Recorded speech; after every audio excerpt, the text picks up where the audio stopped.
Mr. Speaker, I stand in support wholly and solely of this bill, this Amendment Act today. And I can tell you, Mr. Speaker, from the standpoint of being a lawyer, and I want to speak inclusively here, the bigger the administration sum was, the value of the estate, the wider the green would be on the lawyer's face, because invariably he or she would charge more money the larger the estate is valued at.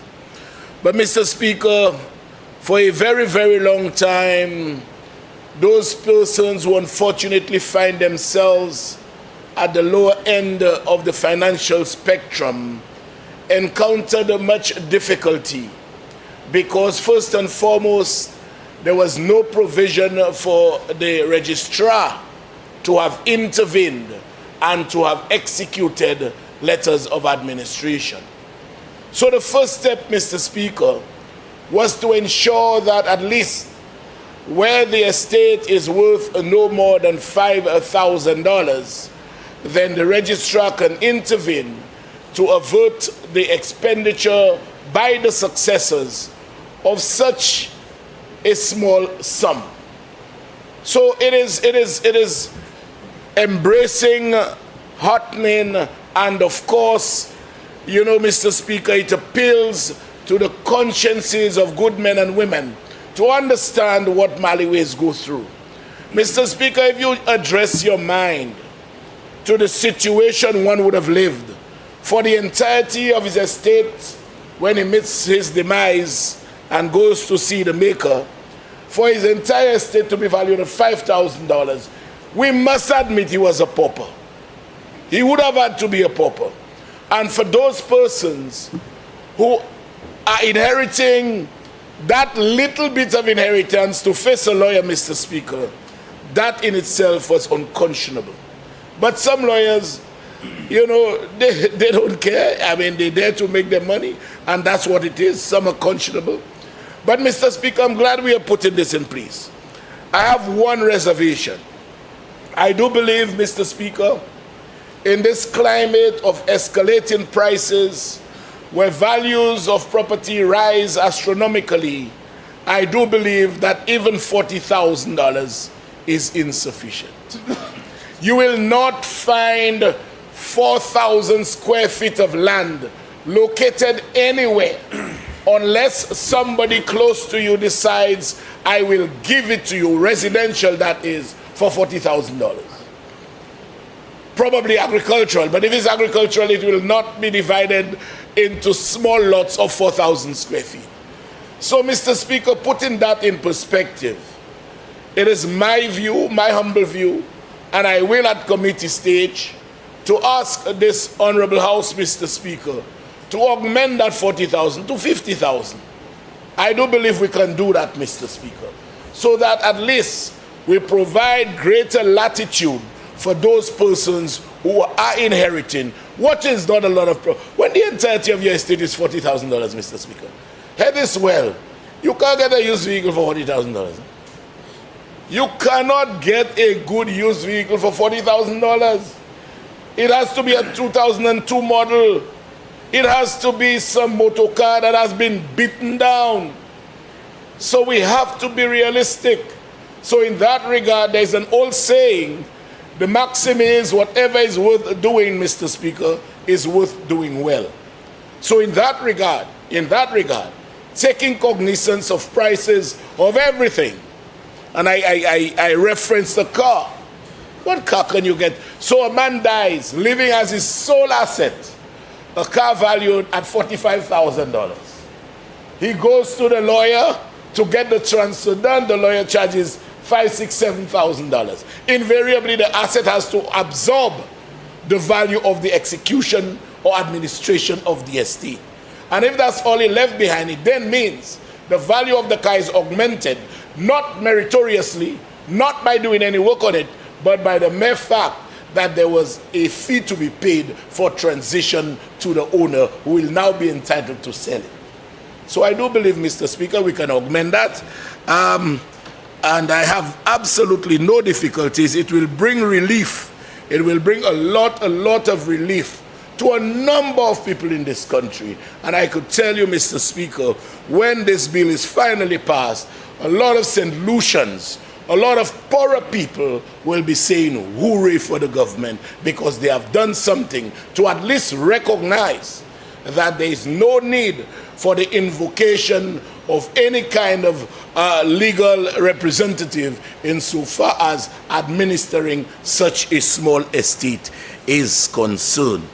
Mr. Speaker, I look at this futuristically, and sometimes, you know, when law is passed, it must not be passed with myopia. You have to look down the line. I am not sure. I know it was in the former bill, Mr. Speaker, but the gazetting, or rather the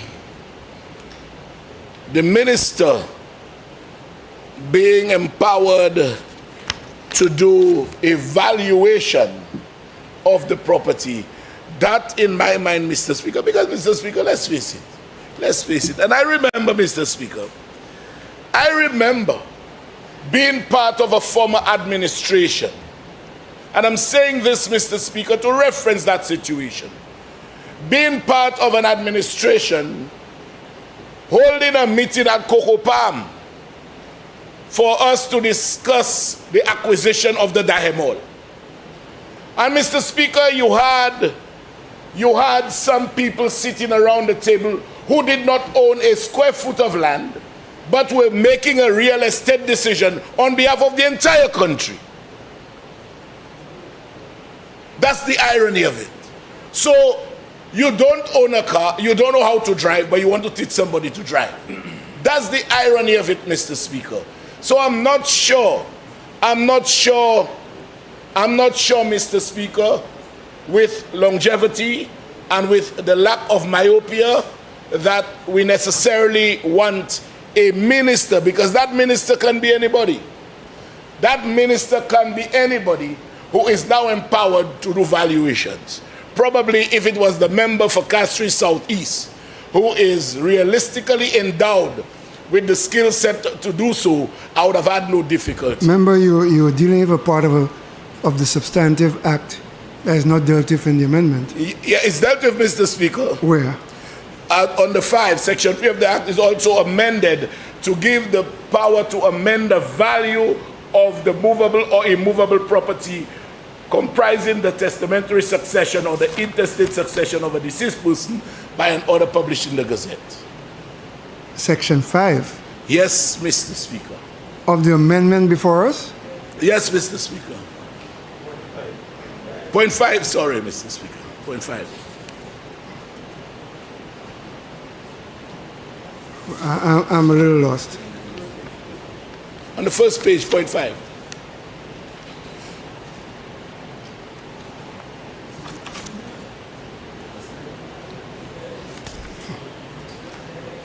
Yeah. Well, I see what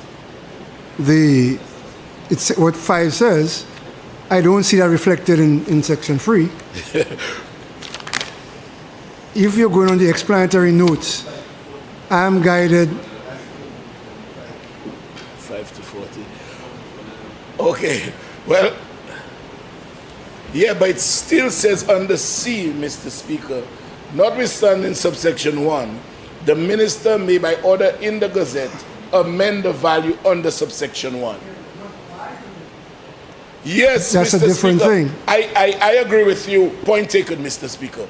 But one's ability or one's the prerogative being given to amend the value, if you have to take it from the initial standpoint, is really affecting your own valuation. Because if I am empowered to amend the value given by a quantity surveyor, I'm in effect. No, member, that's not what that is saying. That's not this is saying the minister has the ability to move the value allowable from 5 to 40,000. He also has the ability to move it from 40 to 50, not to value the property. Very well. Very well. Very well. Well, in that regard, Mr. Speaker, I stand corrected. There was some misreading on my part because I really thought my colleagues are saying that's how they read it. That's how I read it. That's how I read it. That notwithstanding subsection 1, the minister by order in the amend the value under subsection 1. So it simply means if that the he minister... has the authority to move from 40 to 30 without to coming 50. back here. Very well. Without coming back here. You can Very simply well, gazette it. I stand corrected, and it is a welcome amendment, Mr. Speaker, because I do believe that law is dynamic and should never be static. And as we move on, Mr. Speaker, one needs to have the ability to deal with situations as they unfold, increase prices, and everything else. So in that regard, Mr. Speaker, this is a welcome bill. I embrace it, and I am indeed happy for the thousands and thousands of St. Lucians who will no longer have to pay legal fees in ensuring that the small estate of their parents is done by way of letters of administration. But still, Mr. Speaker, at the committee,